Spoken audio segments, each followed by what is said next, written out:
Guys, magandang gabi. Update tayo sa mga alaga natin biik.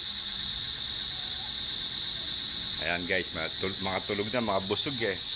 Ito yung tatlo.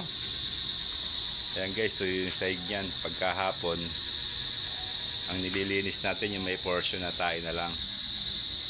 Itong kalahati eh, hindi na natin binabasa para hindi tabla ng ubo. Lalo't mga biik pa yan. Saka pala guys, yung panahon ngayon, tagulan, masyadong malamok. Yan ang problema ng mga magbababoy ngayon eh.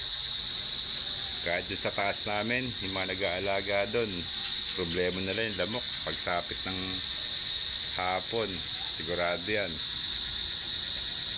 Kaya guys, ito sa gabi, ilalagyan namin ng katol.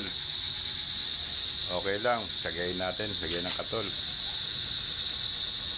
Paikot sila, pati si Mama Pig may katol din yan. Mama Pig, ay naglandi din sa wakas guys. Siguro Sabado, sabi ng technician namin, baka mga Sabado maturukan na to. Sa wakas naglandi din, magtutuloy-tuloy ang palahi namin. Saka nakarecover na siya ng laki uli oh. Balat hot! Ay, suplado. May tinatanaw ka dyan ah. Ito guys, yung mga nagpapausok kami sa gabi. Ayan, yung sa tray ng itlog.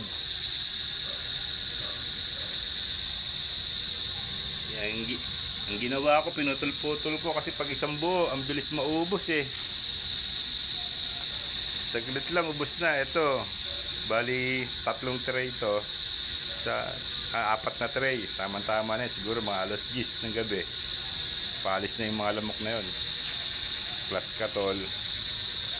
Yan kasi iba oh, may mga kagat din ng mga lamok eh. Mayroon na baka dumami. Ganun din si Mama Pig, meron yan. Eh dito sa amin eh, nasa gitna ng kabundukan eh. Ang daming damo. Yung hinawang ko dun, nagtubuan uli eh. Si Bansot. Bansot! Saan natulog si Bansot?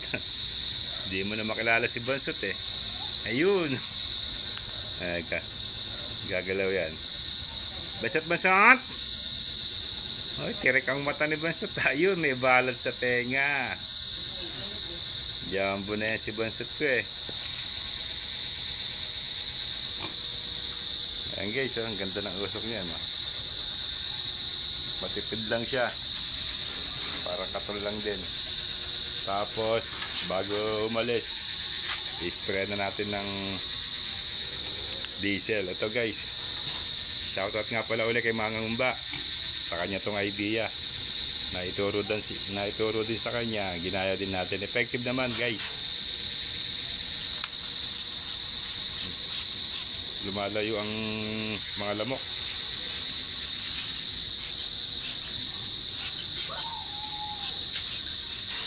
Walang epekto yan sa mga biik.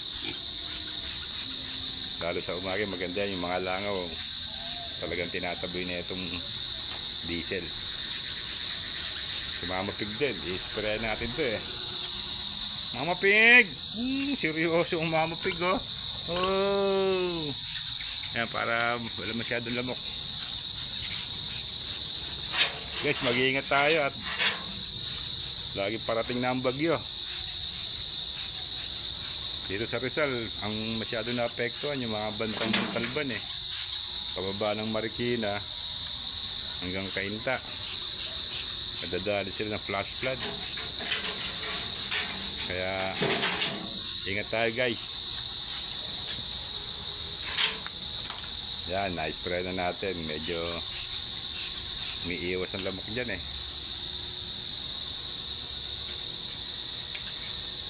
Bye-bye! Mamaya sisilipin ulit natin to. Mga alas 10. Okay guys, thank you guys. Happy farming!